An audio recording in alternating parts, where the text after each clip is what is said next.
Thank you, Mary Ann, and thank you, everyone. You know, when they first called me and talked to me about this, I said, I'm sure you got the wrong Murphy. You know, there's a lot of them. We don't want to make a mistake like that, but I am totally humbled and honored to be here. I want to say my brothers and sisters are here, and my nephew, John Andrew, who's done a tremendous amount of research on our heritage, but it really is very humbling to be here. I have to say that this really is in honor of my parents, my father, Joseph Anthony Crossan, and my mom, Elaine. It was a mixed marriage. My mother was Slovenian and Byzantine Catholic, and of course that was a big deal. She became Roman Catholic on the day that they got married. And but my fondest memory is our Irish heritage that my dad certainly gave to all of us. And we wouldn't be here without him, and also our grandparents. Now, it's fun being the oldest of none. It's amazing. And of course, we lived in Brook Park, and you're probably saying, what good could come from Brook Park? I'm really not quite sure myself, but I think God gave me a lot of graces. And so what really influenced my life was really the Sisters of St. Augustine, the charity nuns. From a very early age, I wanted to be a nun. And in fact, I dressed up like a nun constantly. And the hotter the better, loved it. And then ultimately entered the Sisters of Notre Dame in 1972. And when I got in, actually, I just saw Sister Maureen Burke, who didn't really recognize me, but we were in the novitiate together. And I'll tell you a quick story. I really wanted my name to be Sister Mary Sean Patrick, and I wanted to have the Feast of St. Patrick's Day. I thought that would be a great feast day. We didn't celebrate birthdays then. And I was told that I really couldn't have that name, and I'd have to go back to the drawing board and think of something new, because Maureen Burke's brother was a Maryknoll priest. All right, who cares? And his name was Sean Patrick, and she wanted that name. So I had to go back and figure it out. So that's how I became Sister Therese Mary. I thought the little flower would help me out, and so she did. But I really have to thank the Sisters of Notre Dame.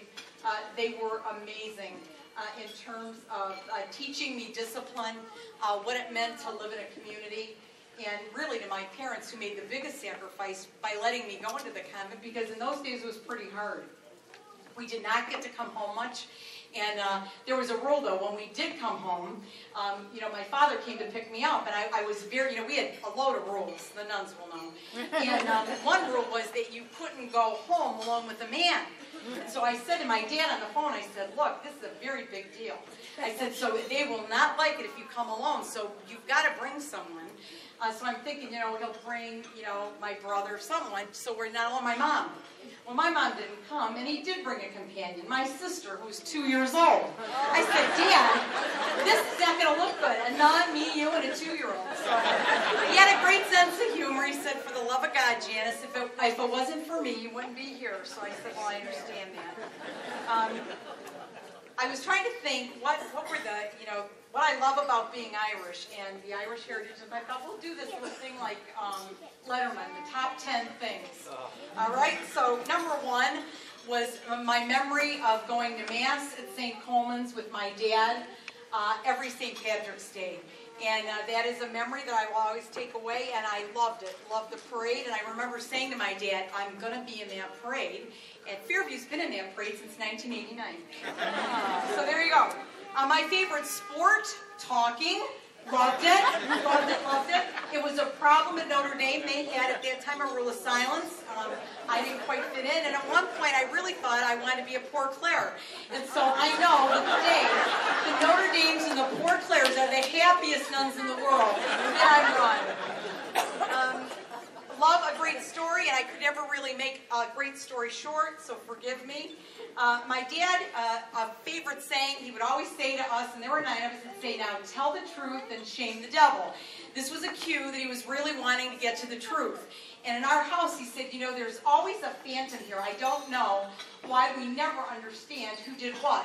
And he had a simple method, though. He decided that he'd crack every one of us, and then he got the right ones. And it worked.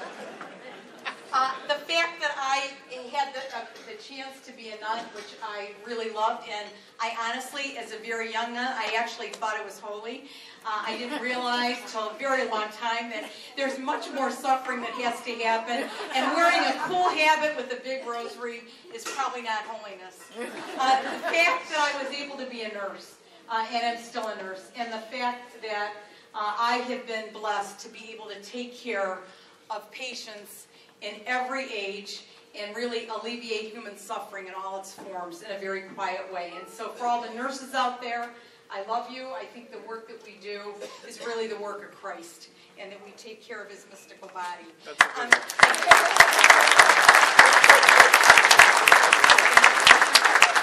Now I know Richard Murphy is here, Richard Thomas Murphy. My husband passed away in 2009, but he loved telling everyone that I was his first wife, and that it was tough dating me in the convent. And I said, that's not funny, Richard, because people think that happened, and it didn't. I didn't meet him until 7 years after I left the convent.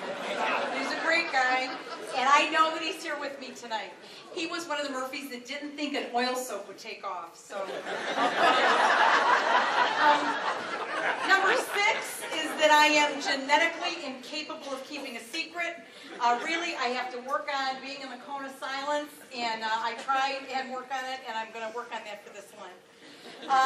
Being part of an Irish family, and all my friends, my co-workers, my boss, Dr. Bronson, Ray O'Marvar, who actually gave me a speech tonight that I'm not going to deliver, because if I did, you'd run me out on a rail. It's something about that, really, we're not Irish, we're Slovenian. For those of you who want to hear that later, I'll be over there at the bar, and we'll do that after a couple of Guinnesses. And then taking a very long time to say goodbye. You know, what's the point? You might as well just keep drinking, because you're not going to leave. So that would be number 8. My number 9 favorite reason of being Irish is my dear aunts, my Aunt Margie, my dad's sister, mother of 13, 8 boys, 5 girls, and 41 grandchildren. Aunt Margie.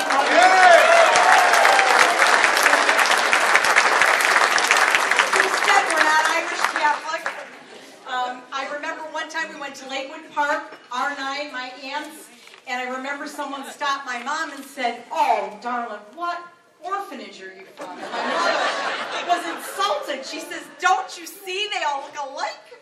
And I said, "Mom, they don't see that. It does look. It looks like a clown car with people just coming out." And then number 10 is Ireland. I had the chance to go to Ireland in 1984. And without a doubt, it stole my heart. The people, the beauty of it, there was everything about it that I absolutely loved. So those are my top 10 reasons. Now I'm going to end with a little prayer. Because it's Lent, and we probably should do this, but this is a great prayer that was written by John Henry Cardinal Newman. And I think it really says it all. And I, again, thank you from the bottom of my heart. This is an honor. I don't really deserve it all. But I certainly accept it on behalf of my parents and my grandparents who had the courage to keep the Irish heritage alive in our family, my brothers and sisters who have been my life. And this is the prayer of radiating Christ. Help me spread your fragrance everywhere I go. Flood my soul with your spirit and life. Penetrate and possess my whole being so utterly that my life be only a radiance of yours. Shine through me and be so in me that every soul I come in contact with may feel your presence in my soul. Let them look up and see no longer me, but only Christ. Stay with me, and then I will begin to shine as you shine and be a light to others. A light, O Christ, will be from you, and none of it mine. It will be you shining through me. Let me preach without preaching, not by words, but by example. By the catching force, the sympathetic influence of what I do, the evident fullness of what I do, the evident fullness of the love my heart bears for you. Amen. So thank you, and God bless you all.